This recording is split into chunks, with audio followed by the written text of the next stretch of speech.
So thank you for joining us this evening, everyone who's here. Appreciate your attendance. My name is Matthew Garrett. Our speaker this evening is Dr. David Schein, who is a man of many titles. You heard some of them, I think, in the pre-talk discussion. He's a professor of business ethics at the University of St. Thomas in Texas. He's also an endowed chair, and if you don't know what an endowed chair is, it means that someone gave a lot of money to make sure they hired someone especially good. And so an endowed chair is a particularly high-rated professor brought in for their extra talent. So that's pretty neat. He's also, I think he's associate dean, and he's also over graduate students. So maybe if you end up going out there for grad school, you'd cross his desk possibly. In addition to that, he runs several podcasts, Saving America and Business Law 101.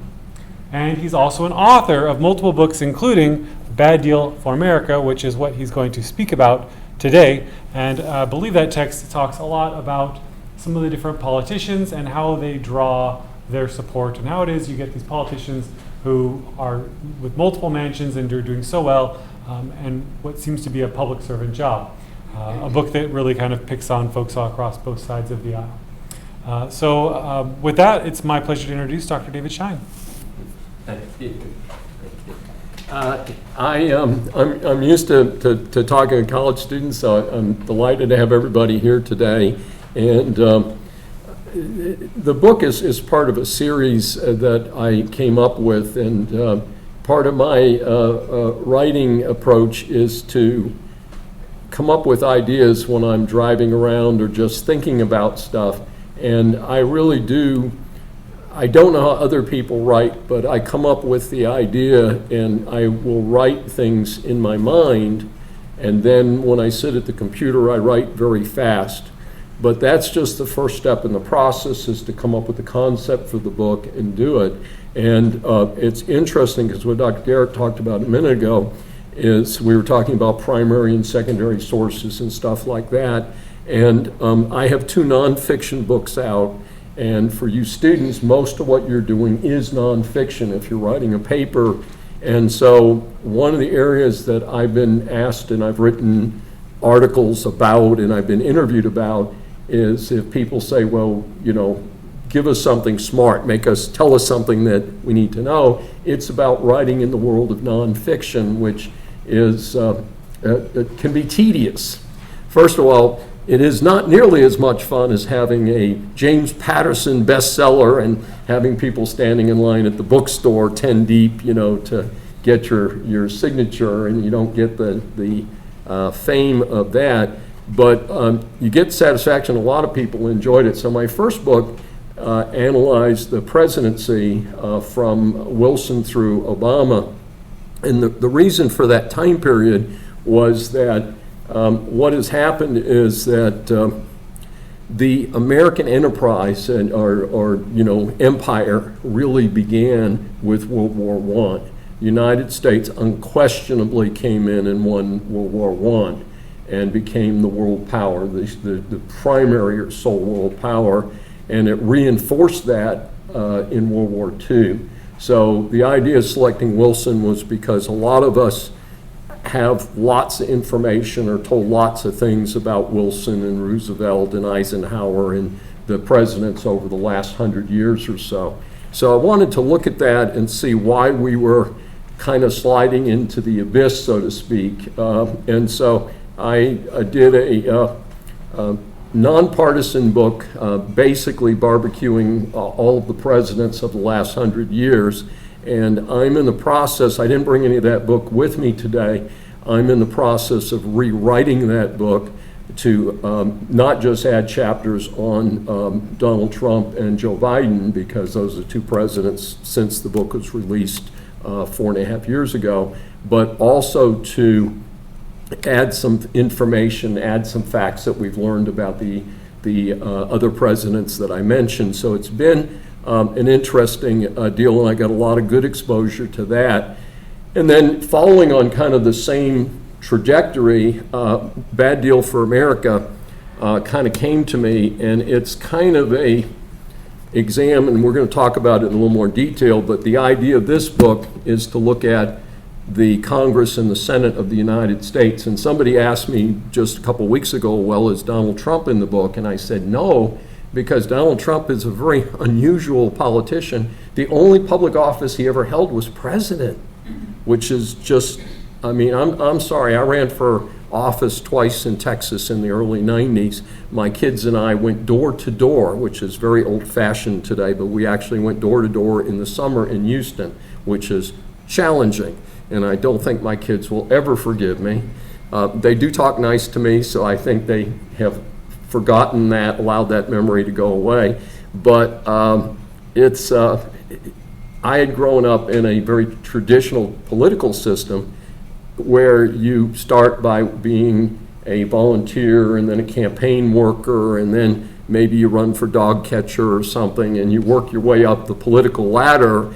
And these days it seems quite different out there, as we suddenly have people that, we've had the president of Yahoo, and the creator of Yahoo has put himself into the political limelight, though he realized that wasn't going to go well and pulled out very quickly, but would have been another person who's zero political experience. So it's pretty interesting. But the driving fact behind Bad Deal for America is that we are spending an enormous amount of money in Washington, and we're not getting a lot for it. And we've got a political-driven system that kind of self-perpetuates itself. And I have another book in mind to examine the bureaucratic system in America, the massive growth of the administrative agencies in America. And that book is going to have a very simple title. Again, I write these things in my head, and then I sit down, and then we go and do the research.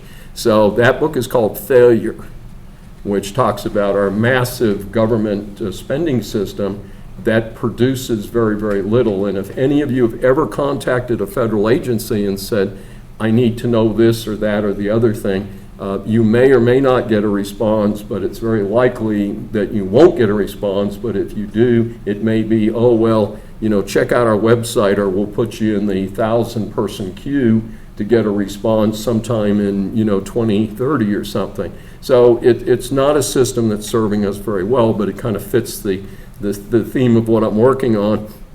And as people come in, I haven't started the slideshow yet, is my immediate project, and as I tell people because I just don't have enough to do, is I am writing my first musical.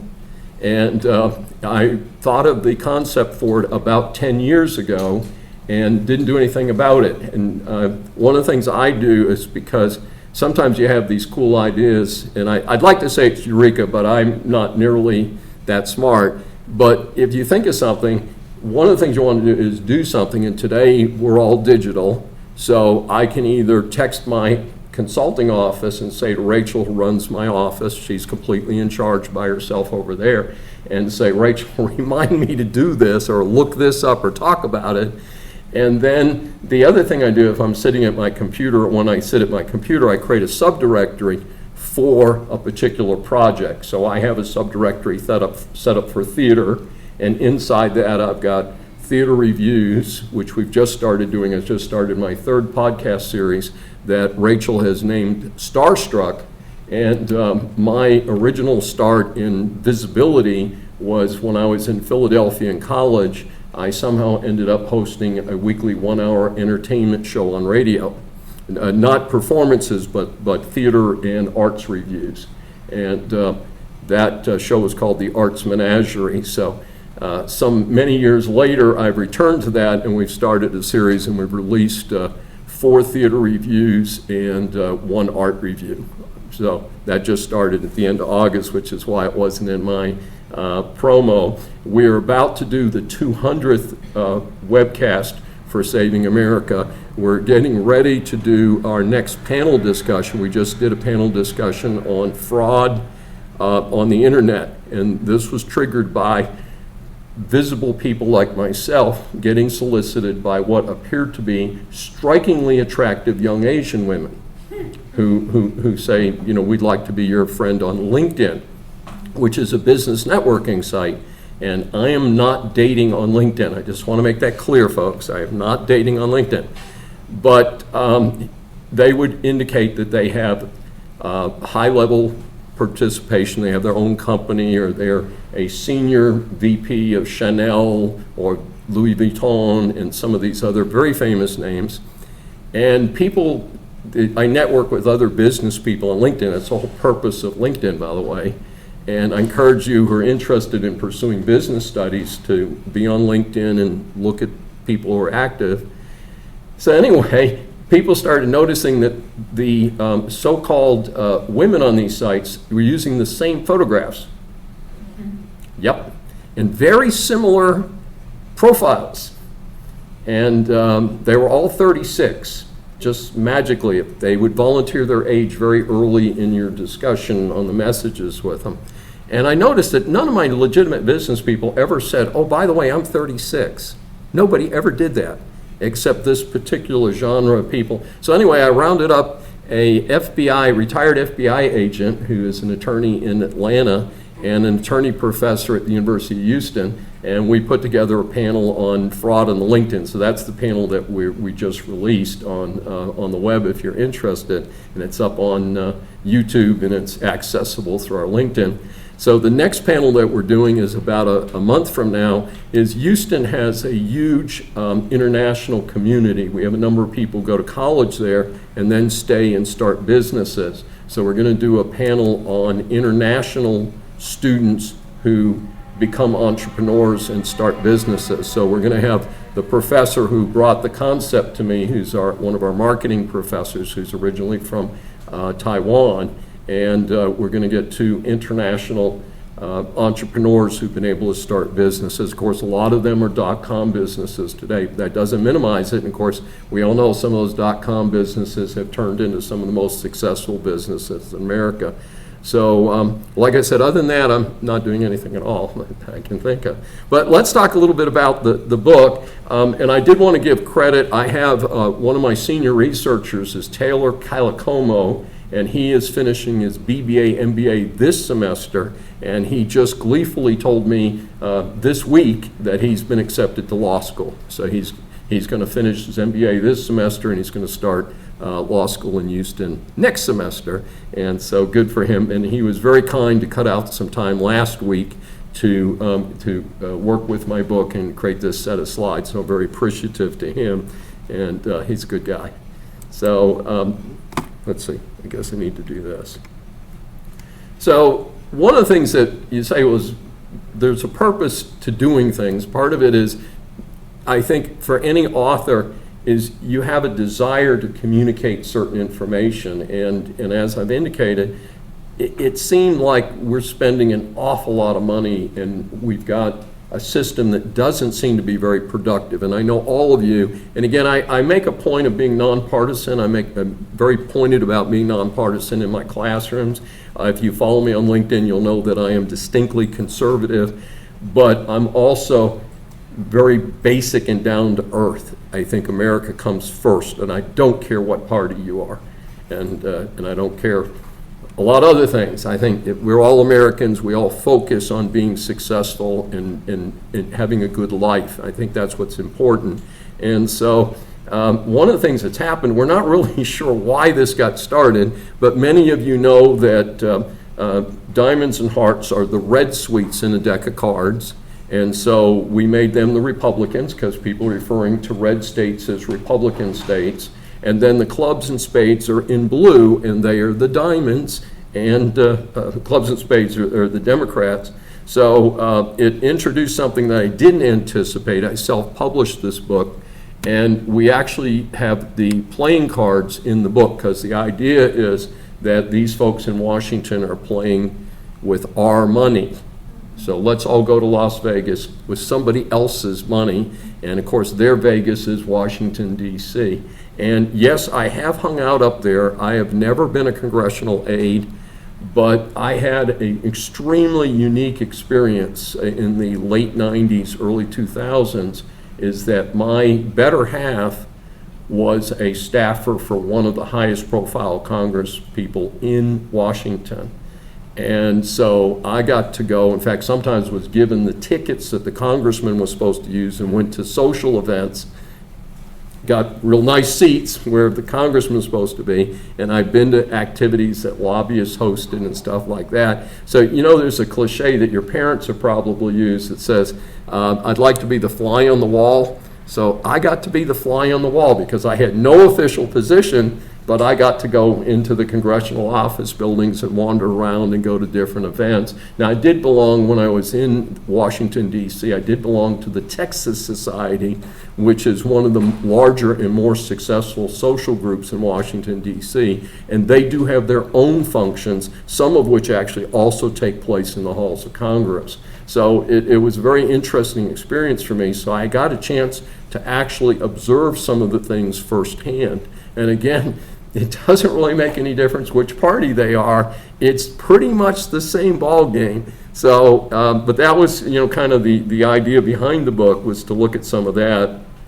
And so what we look at, first of all, is the compensation. And one of the things that drives me crazy is that when the members of Congress complain, oh, we're not making enough money. Oh, it's really terrible. We're starving to death. We have to have a house in Washington, D.C., and we have to have one in our home district. Well, first of all, these people aren't living in their home district. If they were, they'd be a lot more connected to the rest of us. So one of my suggestions, which is not a kind suggestion, is that they stay home and they only go to Washington when they absolutely need to. And I've suggested that they set up a dormitory for the members of Congress, and we can put them up in a dorm room. And I could build a facility that would look like the ultimate Hotel 6 or the Super 8. And we can stick them in there. They don't need to have big mansions out there in Loudoun County or some of the nice suburbs of Washington. And you know what? I think the lobbyists would have a hard time chasing them down if they were all spread out here instead of all concentrated, where the lobbyists could just walk down the hallway and give out money. So kind of interesting stuff. But what I created was there are 26 Republicans and 26 Democrats. We do have a joker, which is political. But each of these people is as exact a quote as we could possibly do, and I tried not to dress up the quote. So if there's a couple words that make a difference in terms of understanding why that quote is funny or stupid, which was our two standards, either funny or stupid, and mostly stupid, is that we'd add just a couple words. Every one of them is attributed, and most of them have been said for at least a year, and we haven't seen any politician that is in the book either come out and say, that's wrong, that's not a good quote. Remember, I'm fact-based. So far as we know, these are accurate quotes from these people, and again, the quotes from these different sources are fairly bipartisan. So we have both recognized conservative sources, recognized liberal sources. So we did look at what the sources are. We did eliminate some sources. And again, this is one of the things we were talking about when we were warming up before we got started tonight, was in terms of primary and scholarly sources. When you write a current book like this, that doesn't really apply, because you have to have stuff that happened yesterday. That's not going to be in a journal, an academic journal. It takes about 3 years to get articles in an academic journal. Even academic newspapers and things, magazines, take 4 to 6 to 8 months sometimes to get something published. So we did have to use what we call media sources. But again, we would look at stuff, we would try and check to see if somebody had modified it, if anybody had complained, because some of the statements are pretty stupid, and you'd think if somebody their staff had read it and said, oh my God, that's not what, Tulsi Gabbard or Cori Bush or Mitch McConnell said, you would have thought one of their staff would jump up and say, oh my goodness, no, we didn't really say that. And so, as far as we know, these are pretty accurate statements, but and it's I wouldn't call it a comedy book. First of all, it's our tax money, and I don't think that's very funny in itself. But we've put it in Amazon. You have to tell people what the book is categorically. So we've labeled this book political satire. So I think it's under politics and it's under satire. So if you look it up on the Amazon listings. So we do our best on that. So the number one argument in the book, or the rationale for the book, is that we need to have term limits. We need to have people who are really citizen legislatures who care about each one of us in this room and are connected to us and not connected to Washington and the lobbyists, that their loyalty is here. And for many, many years in America, people would go to Washington, pack up, and go home. And it's relatively new, pretty much since World War II, that we've observed this situation where people just go to Washington, camp out with the military-industrial complex and the other special interest groups, and don't really pay a lot of attention to their district. Now, there's something happening right now that you can observe personally. Have you noticed that all of a sudden, because there's an election on November 8th, all of those folks suddenly showed up in their district, and you're like, who is that person? You know, they need to take their sunglasses off and make sure they're wearing a name tag so you know who your person is in Congress, because it's rare that you see them because they hang out up there despite COVID. So it's been kind of interesting. So they were doing lots of Zoom meetings and stuff until relatively recently. They had to wear masks on the congressional floor. They only have votes periodically. It's not like they have votes, every other day or something. But it's amazing how they hang out up there and not here. And the congressperson that I was referring to earlier, who I got to ghost, so to speak, did not come back to his home district in Houston, Texas. He accepted a position up the street. There's an area in Washington, D.C. called K Street, which is known because it's where the lobbyists hang out. It's high-priced, very nice office space. And he went up there for $500,000 a year when he retired from Congress. And he was, in my opinion, one of the good guys. And his chief of staff, who I knew quite well, stayed on to transition to the new congressperson, who I helped get elected, by the way. And he stayed on for 8 or 9 months and then went over for about $250,000 a year to be a staffer for the former congressman at the lobbying operation. So it's a game up there, folks, and they're playing with our money, and it's pretty interesting. So like I said, I got a chance to see some of the stuff really up close, and it's pretty interesting. I'll give you just a little anecdote. The congressman that I helped in Houston, who did get elected to replace the one who retired for big money, ended up being in Congress for 16 years, and he lost his election, which is very unusual, lost as an incumbent, running for his 9th term. So he won 8 terms, and then he lost the 9th one. It was interesting because I was about to ask him to not run again if he came up on that 10th time, but I didn't have to do that because he lost in the election right before I was going to ask him, say, look, John, let's be citizen legislatures, come home. So he got invited to stay home by the voters, which I don't like the person that replaced him, but I like the fact that there's some turnover. There's somebody else in there, and maybe that'll make an improvement or give somebody some different type of feedback as to what's going on. And we need to take a look at some of the things. So one of the questions that I get is, well, okay, we know that this is what's happening, but is there some way that we can fix it? How do we get term limits? And unfortunately, a number of people have said that they will limit their term in office, but it's kind of magic when they get there. They get addicted to the Kool-Aid and the money and the power, and don't voluntarily leave like they tell us when they're running for office for the first time. And it's interesting because, like the state of Virginia, you cannot succeed yourself. You can only be a one-term governor in the state of Virginia. Many, city of Houston, the mayor can only have 3 terms. And many localities and states do have term limits today. So it's kind of interesting that they haven't filtered up to the presidency and the Congress. Now, the presidency, as you know, following Franklin Roosevelt, who's the only president who violated the 2-term rule, And after he passed away in office after being elected for the fourth time, Congress did pass a law saying the president could only have 2 terms. And so that's actually there. But my proposal is the president have 1 term.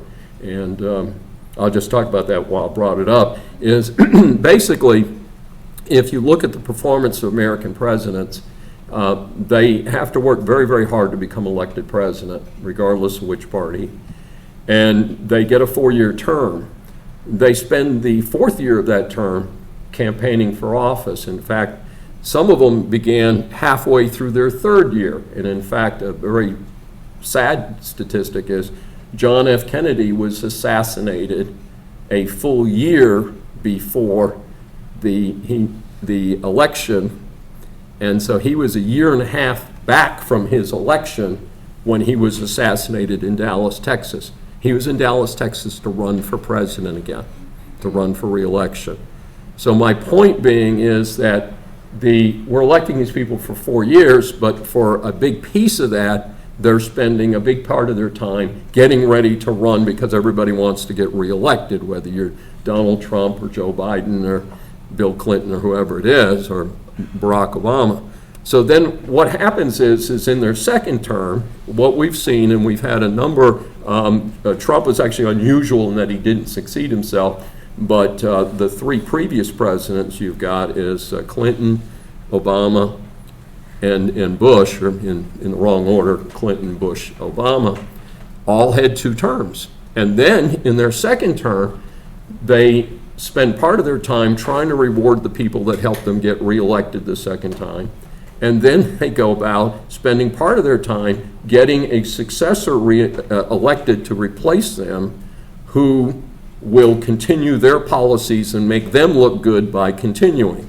And if you look at what Barack Obama did, he didn't like the Clintons. The Clintons and the Obamas hate each other, but he actually did want Hillary Clinton to win because it would have at least made him look better in terms of his legacy. And the big concern of presidents in their 2nd term is to somehow preserve their legacy, and they spend an unusual amount of time looking for their presidential library.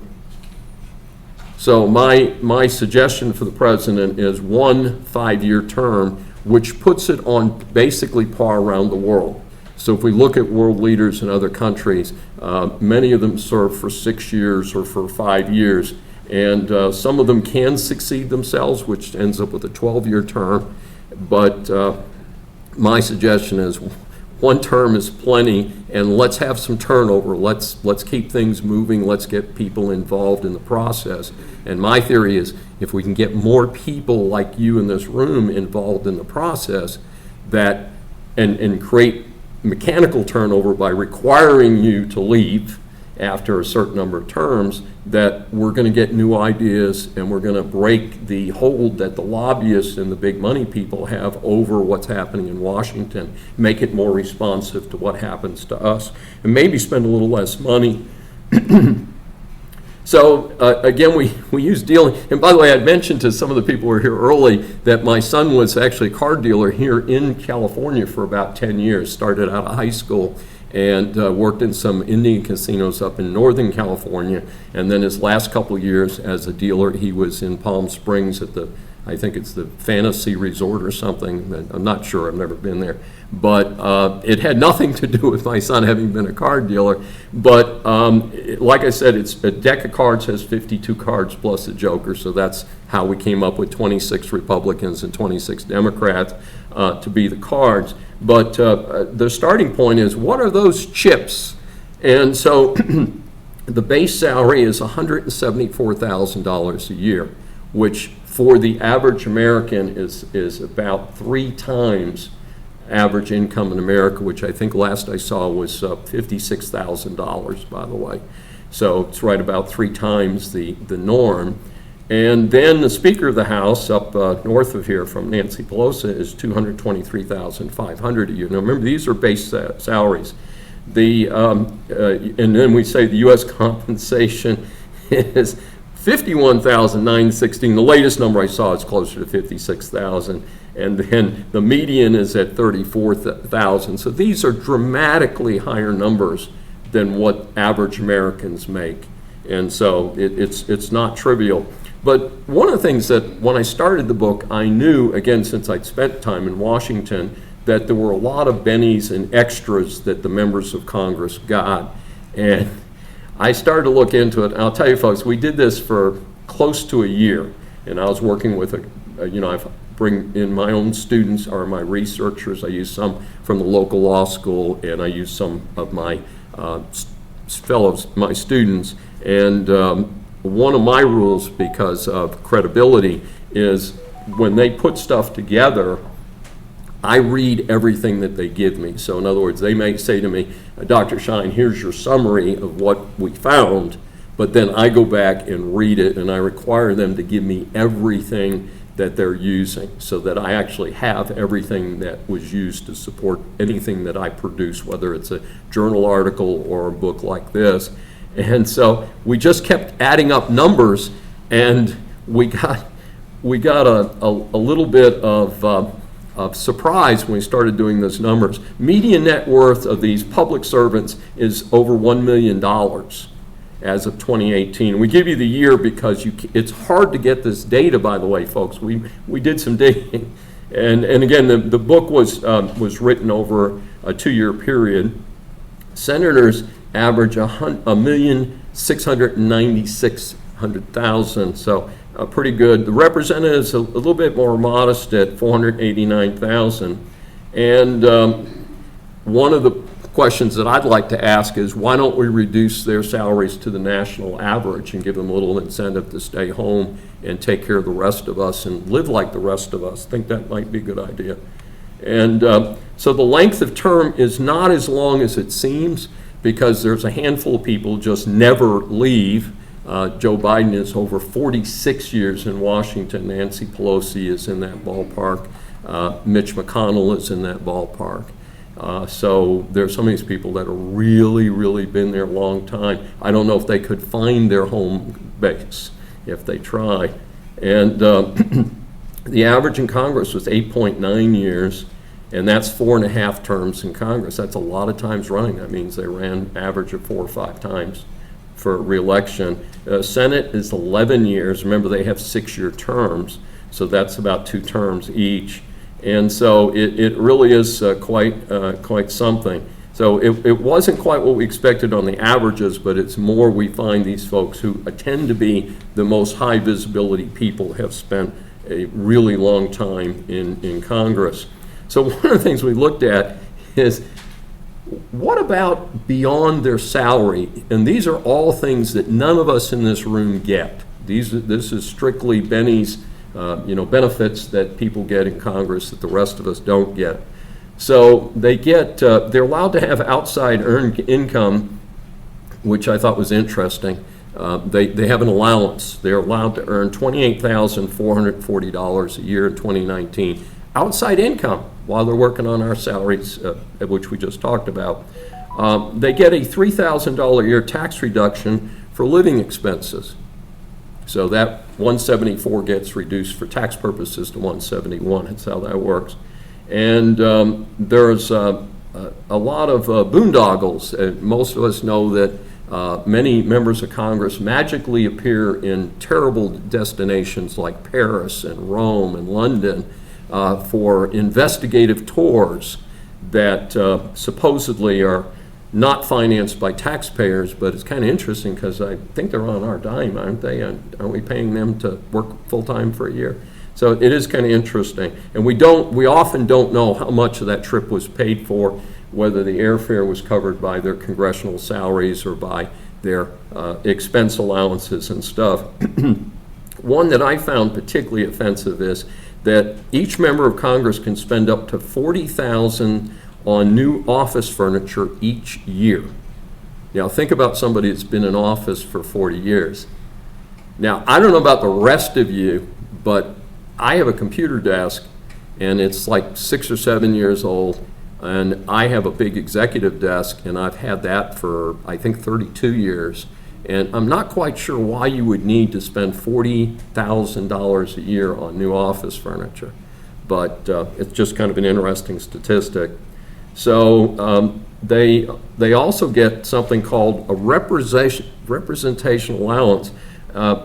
For those of us who are uninitiated, we'd call that a slush fund.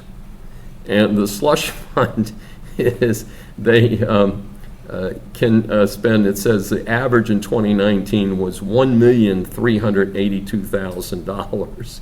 So this is a rather stunning number, but that's for each member of Congress, that they can spend this kind of money to run around and do whatever they think, and as long as they can tie it to their job. There is a technical requirement here. They can't use like campaign funds if it is evidently a living expense. But it's a rather generous way of, if I appeared and made a trip somewhere and said, well, I'm going to speak to my constituents today, that you can probably turn almost all of your travel expenses into some type of a campaign appearance. So if you're not using congressional money, you're using campaign funds to further supplement your income. And some of these campaign funds are rather stunning, particularly if you look at people like Nancy Pelosi or Mitch McConnell. Again, I like to make bipartisan here, one from each party, is some of these people have $30 and $40 million in their campaign accounts. I mean, we're not talking $500 or $5,000. There's plenty of helpful money there. And then the senators have accompanying the fiscal year 2020 legislative branch, the amount was $3,738,000, and this amounts to $449 million, almost $500 million that they use for these representation allowances in the Senate. So we're not talking about small change here, folks. And then one of the scandals behind the scenes that, again, is very difficult to decipher is retirement. And you may have heard, oh, if somebody serves one term in Congress, they get to retire. It's not quite like that, but it's pretty darn good. And so if they have 20 years of service, they can get a pension at age 50.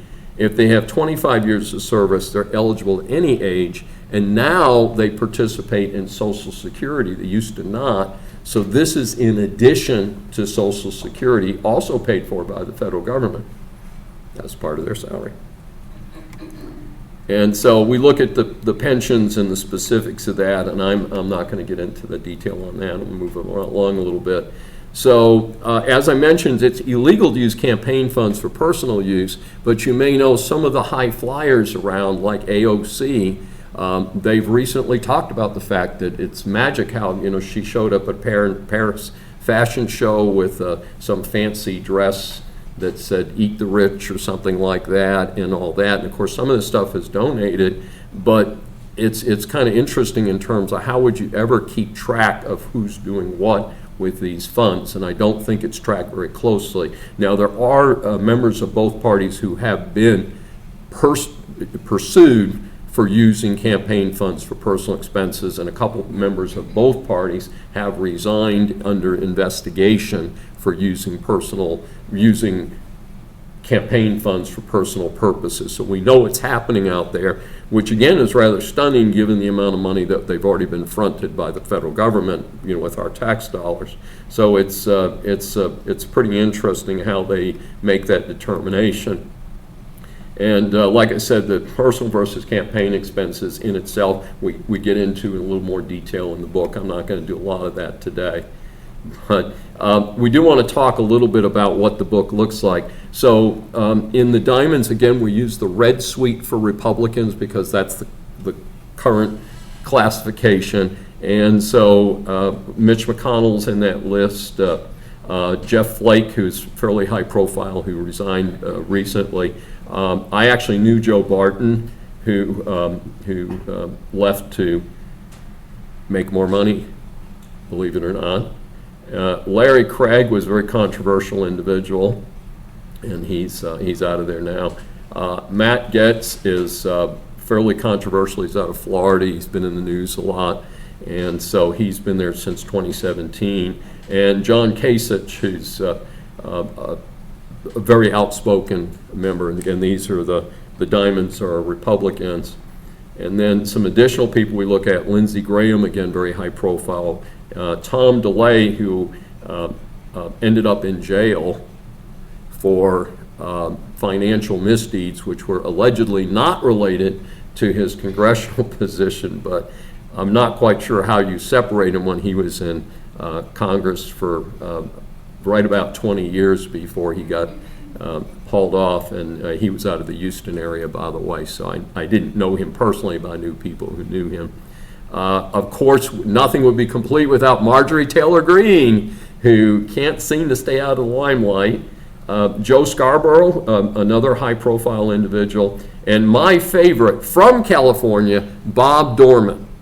Now, Bob Dorman, I deleted some of his quotes from the book because they were so offensive and so racist that I just didn't feel comfortable putting them in the book. So if you want to look at Bob Dorman and some of his quotes, you might find some that aren't in the book, but you're going to go, whoa. So anyway, and he's from California. So anyway, he is now passed. He's not around to defend himself, but he said plenty of interesting things before he passed away. He was in Congress for 20 years, by the way. Spades, we've got the infamous John Kerry, who flies around a private jet and claims to be helping the environment. And AOC, of course, Klobuchar. One of my favorites, Harry Reid, is, best I can tell, is one of the nastiest people ever served in Congress. Elizabeth Warren, who supposedly was an American Indian at one time, and I didn't know that was a voluntary title, but apparently she did. And of course, Hillary Clinton did serve in Congress, did serve in the Senate briefly. Max Baucus, who you may not know, but was very, very well known, left in 2017. Talib, Chris Murphy, one of my favorites to dislike, Jerry Nadler. Dianne Feinstein, of course, from California. Good old Chucky Schumer from New York, and of course Adam Schiff. So we have great quotes from them. In Hearts, we go back to the Republicans. We've got Mo Brooks, who is another high visibility guy. He's been in since 2011. Newt Gingrich, who I have met personally several times. And I'll just talk for a minute about Newt Gingrich. He's still very visible. He gets interviewed on Fox News a lot, stuff like that. I will tell you that he is a very engaging speaker. If you're in a room with him like we are right now, he's quite interesting and charming, and he looks at people and he makes good eye contact and all that. But the Republican Party a lot of times claims to be the party of ethics and good living. And Gingrich was a serial cheater, cheated on, I think, 3 consecutive wives, so seemed to have some problems behaving himself. So he worked his way into the book, despite being a very charming speaker, which may have been part of his other problem. But Ted Cruz, who I do not know personally, but comes from Texas, and is... let's just say he's very high profile and very outspoken. So he worked his way into the book very easily. Orrin Hatch actually most of the time says things that make sense, but we did find some key things, and again, because it's high profile, we thought it was appropriate to include him in the book. And then Todd Aiken, and then some additional hearts. Rick Santorum, who got so irritated with the process that he actually left the Senate, but has continued to be frequently interviewed on radio and television, and I'm not sure quite what he's doing to make lots of money, but he hasn't left the limelight, but he did leave office, and I'm not sure what triggered that. Mitt Romney, who has been in Massachusetts and all that. I do want to say about Mitt Romney is legitimately wealthy. Apparently, he is one of those just unusually smart, really talented guys, and if you look up his business history, he came out of Harvard, I think, with a law degree and an MBA, but certainly an MBA, went to work for Bain Capital, which was going out of business, and went in there and with his smarts really put that company into the top echelons of big money-making operations. So he at least does know how to make a lot of money. And so when we look at the net worth of different individuals, he legitimately had more money before he started in politics, but he was the head of the Olympic Committee for the United States around the year 2000, something like that. Has a lot of stuff to say. But at the same time, he has some diarrhea of the mouth, and so we found some very interesting quotes from him. Michelle Bachmann, who is out of office now, but had some zingers during her time. Chuck Grassley, who we point out took government money for his farming operation while he was in Congress, which I think kind of made me a little concerned about how we were doing things, and seemed to me that wasn't quite fair. And of course, we couldn't go without mentioning good old Dan Quayle, somebody who's born with a large boulder in his mouth and manages to say some very funny things. Wrapping up with clubs, we've got Elsie Hastings, who definitely has lots of stuff to say. Ilhan Omar, Maxine Waters, who definitely has lots to say.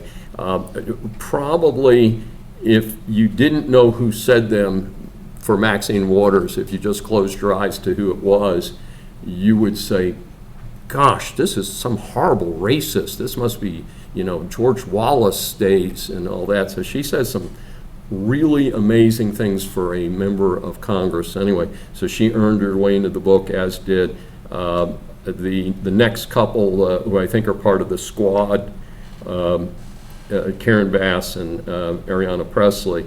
And then we looked up a couple others. Of course, John Edwards from North Carolina, who managed to get caught on a boat that referred to fooling around. Well, he was fooling around. Actually, the name of the boat was related to fooling around. And that took him out of the presidency and also took him out of Congress fairly quickly, but very interesting. Some other clubs, Cori Bush is very high profile. She's been in the news this week, as a matter of fact. I think is she the one that had guns stolen from her house? So something interesting there. My own Congresswoman, Sheila Jackson Lee, and I just want to volunteer this about Sheila. I've known Sheila for 40 years, and she was a really sharp, significant member of City Council in Houston 40 years ago. And I had a very high opinion of her. I thought that she had a great deal of promise. She was one of the first black members of Houston City Council, and certainly fought her way up.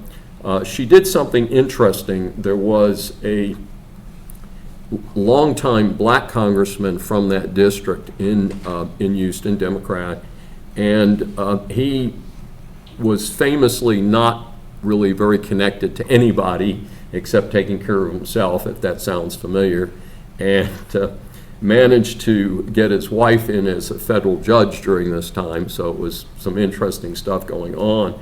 And young Sheila Jackson went in there and took him out in the primary and won the election. So she's now been in that seat over 20 years, and sadly has degraded into a very sad political hack and all that. So I am the recipient of that, since I'm actually in that congressional district. And we can't get anything out of, we can't even communicate with them. If you send a letter to that congressional office, you do not get a response. And I'm right in the middle of the district. I'm in a key part of the district. So anyway, that's she earned her place. Al Franken, the comedian, actually got elected to the Senate and was in there from 2009 to 2018. Now, what's interesting about Al Franken is that he was caught having said some stuff that was inappropriate and different things, accused of sexually harassing some of the people in his earlier life, and chose to resign rather than put the country through the embarrassment and all that. So I give Franken some credit for when he was caught, at least he resigned and didn't say, hey, I'm a member of Senate, tough luck. So I have to give Franken some points. By the way, after seeing what's been happening since then, Franken's actually mentioned he might run for office again. So just so you're aware of that. Of course, Nancy Pelosi from Northern California, and Bernie Sanders, someone who has never held a job other than politics. Kind of interesting. And then, of course, our own Kamala Harris, and she gets in there because she was briefly a member of the Senate for about 4 years before she was selected as vice president, and she had some zingers there. And as I mentioned, there is a little bit of politics in there, but after all, he is the current president.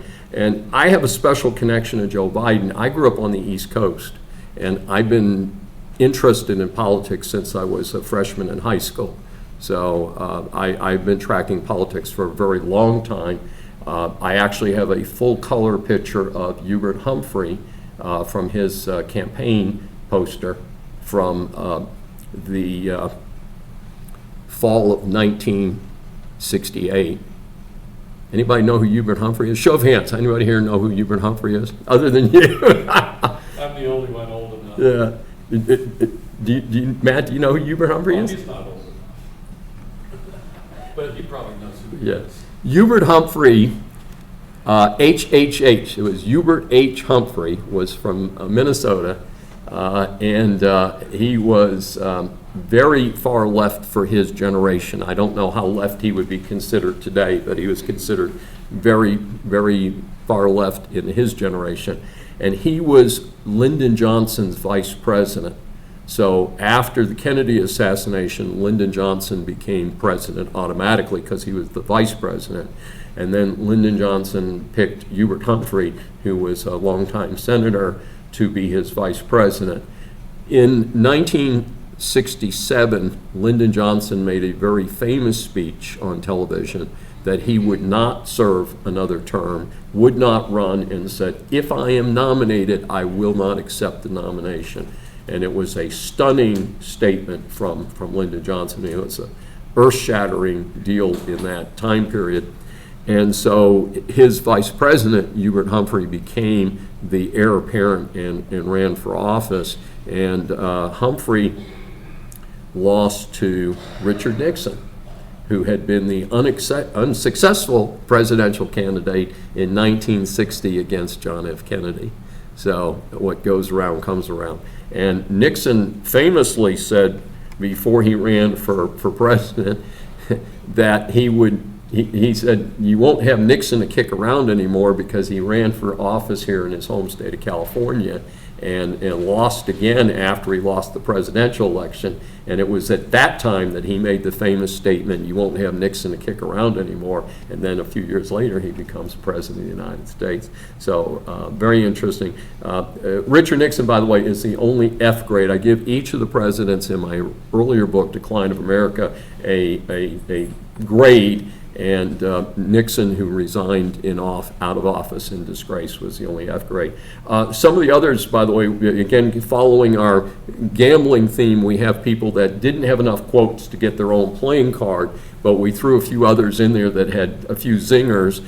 Louis Gohmert is a very high-profile congressman from Texas. He's on the radio a lot. He's a very interesting guy, nice guy, but does have foot and mouth disease, as we say. So we had some good quotes from him. And I'm in trouble for that because some of the radio people in Houston really love Louis, but we put him in the book anyway.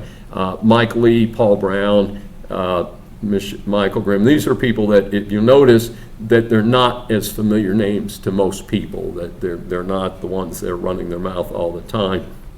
And Marcia Fudge almost got her own card, and Hank Johnson, also the two at the bottom here. But when we sat down, we wanted to make sure that each person had about a page and a half of quotations. And again, that's when it's reduced to, print size. And so they didn't make it. Bobby Rush also. And so we also look at the net worth. And remember, a lot of these people have been in office a long time, have not like a Mitt Romney who had millions. And Mitt Romney was worth over $200 million before he got involved in politics. I mean, we're talking, legitimate wealth. But some of the people who are worth quite a bit of money, Nancy Pelosi, estimate from $4 million to $234 million. So again, it is very, very hard to estimate how much money they really have. Dianne Feinstein, also from California, it's estimated from $55 million to over $1 billion. Newt Gingrich, I mentioned a few minutes ago, $66.7 million to $31 million. Kamala Harris, $1 million to $16 million. Harry Reid, from $3 million to $10 million. So again, it's very interesting. John Kerry. Kerry had a kind of an interesting deal. He married the widow of the Heinz fortune, as in Heinz ketchup and stuff like that. So he married into money. He was the second husband of Mrs. Heinz, and so we're not sure how much of it's his, but not a lot. Chuck Grassley, as I mentioned, taking federal money for different farm projects that he had, worth from 2 to 24. Mitt Romney again is in there, but again, in fairness, he earned the money actually in business. Michelle Bachmann. We have, and we give you the titles of these different people. So Kerry's two of spades, but Mitt Romney was the Jack of Hearts, and Michelle Bachmann we made Queen of Hearts. And as we mentioned, Joe Biden. Joe has been in public life most of his career. The $8 million is a very conservative estimate, and there's a very interesting side observation on Joe Biden's net worth, which is people don't know what he spent the money on. In other words, given what he's done and the amounts of money that we hear about that have been spent, the expected net worth would have been much higher. So we're not quite sure where the money went, but again, that's a best estimate based on the research that we did. So it is kind of interesting as to where it went. So one of the questions that I get asked all the time is, well, Dr. Schein, what the hell does all this mean? What can we do about it? How can we do something to fix it? And there's two things. One is today, I think you need to ask people running for office, running for Congress or Senate, if you get to go to a rally and meet these people, is to have interaction with them and to say, how will you interact with our district? How much time will you spend right here in our state if it's the Senate, or in our district if you're running for Congress? And just a sidelight on that is one of the criticisms, you may know, one of the hottest races in America right now is the Senate race in Pennsylvania between Fetterman and Mehmet Oz. Oz, of course, the television doctor. It's kind of interesting. The big criticism of him is he lives in New Jersey and California. He doesn't actually live in Pennsylvania. So that's the big criticism of Oz. Fetterman, I saw a clip just before I came over here tonight, who was unintelligible in a direct one-on-one easy interview, just sitting talking to a reporter one-on-one, and he was unintelligible.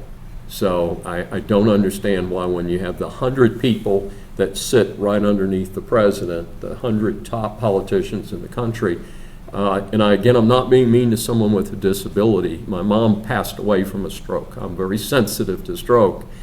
But if he's not up to the job, it seems awfully unfair to us taxpayers to have him running for office. And that's aside from his political views. So that is kind of interesting. But one of the things that we came across, and I am not a big, it's called a convention of the states. And this is a way that average citizens can bring their fellow citizens together and to create something different. And there is a feeling that the only way that we're going to get Congress to voluntarily limit their time limits is to have a convention of states where we, the people, impose term limits on Congress by creating a people-started congressional constitutional amendment to put in term limits. And so there is a site for that, and it seems to be relatively nonpartisan. In other words, there's a lot of people in both parties that agree, regardless of where you want to go with your politics, that we ought to have people more connected to us and have term limits to get more people and get people more responsive to the population and the taxpayers. So I think it is a pretty interesting situation. And that is my last slide. Let's talk about Convention of the States. So it says click to exit. I don't know what that means, but I'm going to, oh, okay, that'll work. And all that. And so that's my presentation for tonight. And I don't know when you're throwing us out of here, so do you... Do you want to take questions at the beginning? Sure. I'm real... Yes, sir. One comment and one question. Sure. The comment is that we've had one American president who was elected to a single 6-year term. Ah, okay, which was? Do you know who that was? No, I'm missing on that one. Jefferson Davis. Oh, okay. Well, yeah, he wasn't on my list. Although I've lived in Virginia a long time, but that is interesting. I had not heard that bit of trivia. Okay, and the question is about the 17th Amendment. Okay. Do you think that a lot of people don't realize how much the people lost when the 17th Amendment was ratified?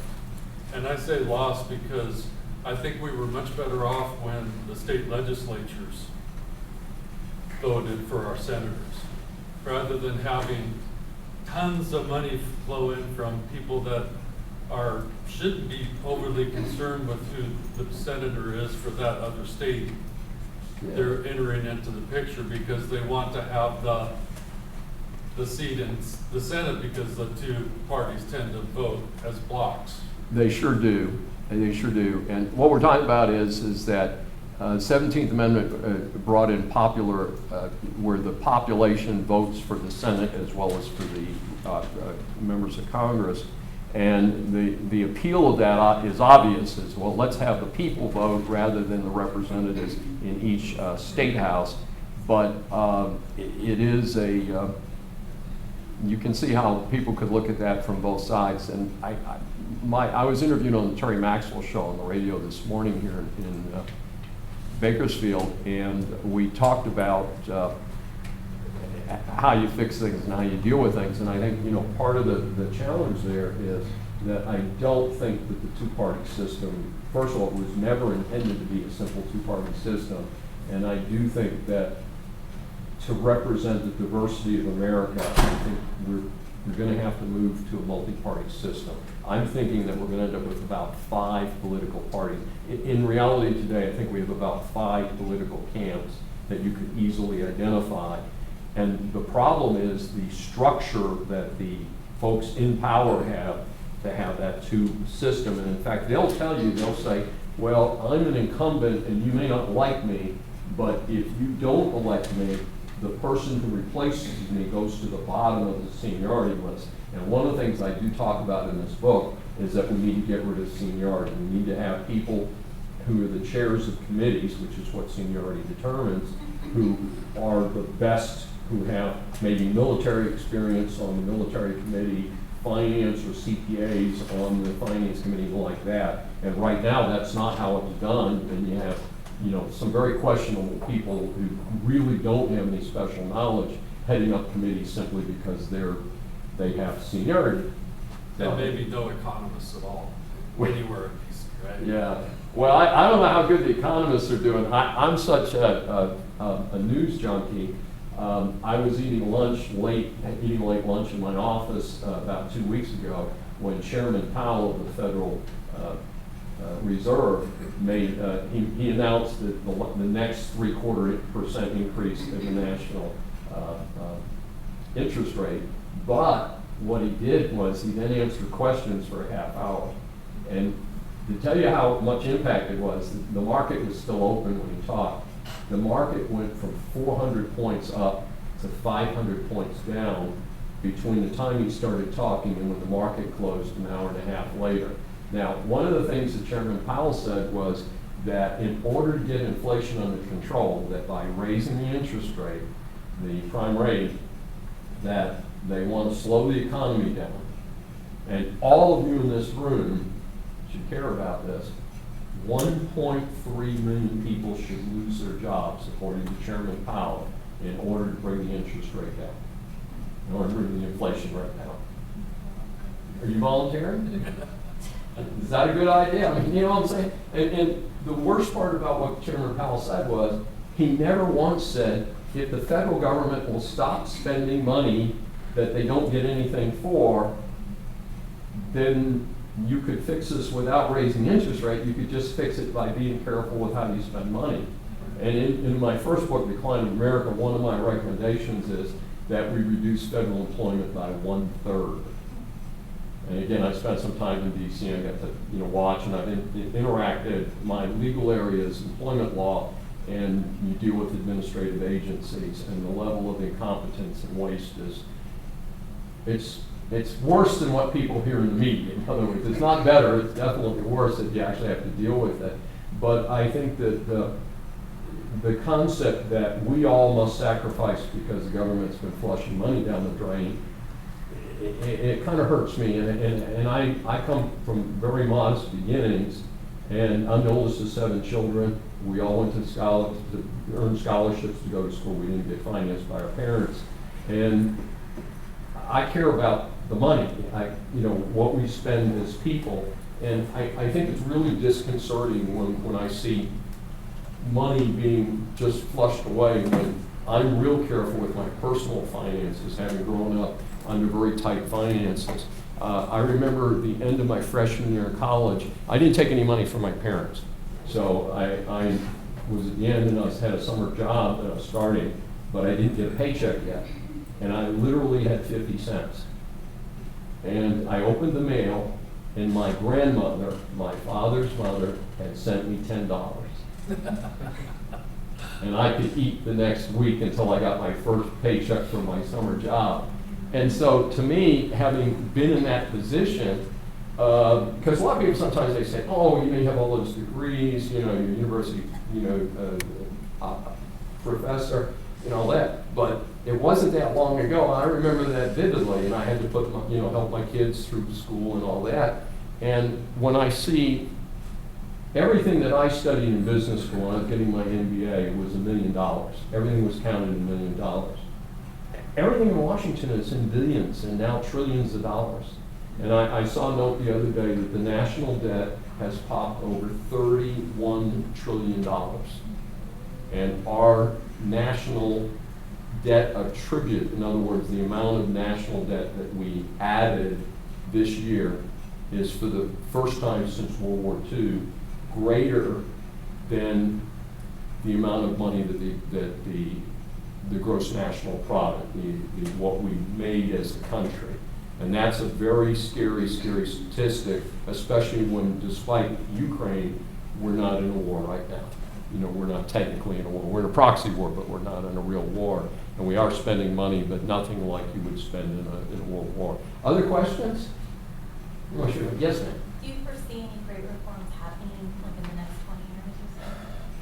I think a lot is going to depend if we start having more incumbents lose, if it starts to become where we get more people who are a little more connected. And again, either party, I'm not as concerned with which party as if they're people who will actually negotiate with people. And we've got to get away from this, it's me or you, because the country's got to come first. How do we that though, when it seems like based on what we're seeing today, the federal government really is only self-interest? How do we get to that point where we have what was it that you said, like a people-led? Well, it's called Convention of States, and if you do some research, I think you're going to find there's about 2/3 of the states that already have a Convention of States rolling. I don't know about California, but I know about 2/3 of the states have an active procedure going on. They already have committees, people working on a Convention of States. I know that there's one in Texas because I was approached, and we actually interviewed on one of my Saving America webcasts, maybe about a year ago now. We interviewed a lady that was a representative of the Convention of States in Texas, and she talked a little bit about the process. And I was not educated on that. I heard the term before, but I think, here's what I think might work, because I'm a very practical person. If the the convention of states gets real active, maybe the members of Congress will get scared enough that they'll do it on their own. And what they'll do is they'll protect everybody who's presently in office and say, the next time somebody gets elected to that position, then they're covered by term limits. So it's kind of a no-fault deal for the current crowd, like the current president could run for 2 terms and so forth. But I would put in very strict limits, but the Convention of States idea is very labor intensive, and I think people would need to be more outraged than they are right now. And we have so many problems to deal with. I mean, you know, because I track everything real closely, crime is, in Houston, Texas, you cannot leave anything in your car. Sad story, I play tennis on Monday night at a big public park. Lady and her husband usually play tennis with us. He was away. She went to her car by herself at 9 o'clock at night in the parking lot of the public park. Her window was broken out. They broke out the window of her car, didn't set the alarm off because they didn't open the door.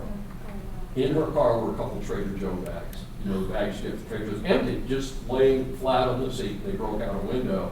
So she's out several $100s plus a day out of her work to go get the car repaired. And that's trivial. Philadelphia is in the news today because overnight a 13-year-old child was murdered out on the street, and I think 6 or 7 other people were shot in the same incident. And it's becoming an epidemic. And so if people get excited enough, crime, inflation, gasoline prices, and I was telling Dr. Garrett, I was driving around today and I saw a Shell station, and I'm sorry, folks, I feel sorry for all of you, because the gasoline price in Houston, we're paying a ludicrous $2.96 a gallon at Costco, and it was $1.67 18 months ago at Costco.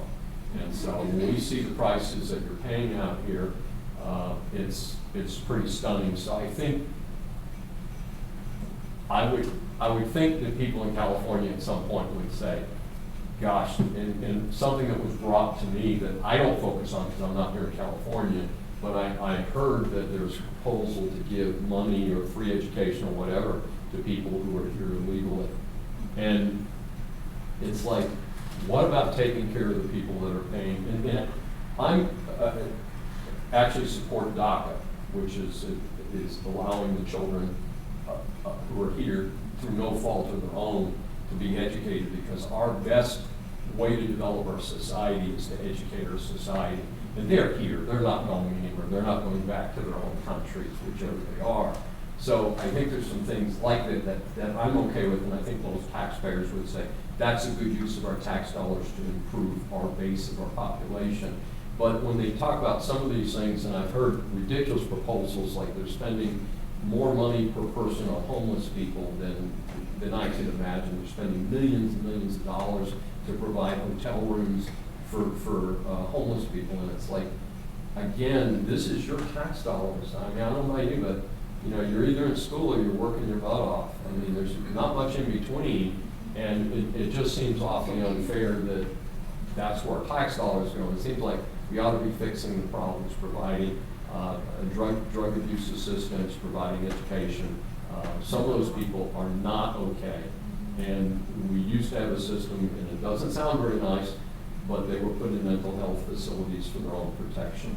And on my way to the airport, I went to the airport very early Sunday morning to come here, and on my way to the airport in the dark, in my Uber, there was an ambulance and a police car picking up a homeless person off the street who obviously either OD'd or been killed. He did not appear to be among the living.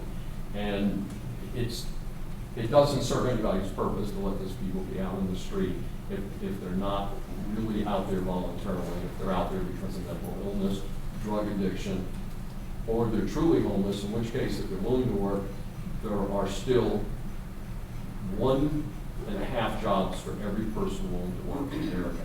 Now, the problem is, of course, is matching the jobs with the people the skills and stuff. So it's not quite as simple as that. But I think that if people will communicate with people running for office, ask people, go to rallies and say, will you, Miss, or will you, Mr., agree to term limits, and be specific. Tell us how many terms you're going to run for if you're lucky enough to get elected, and try and push people a little bit.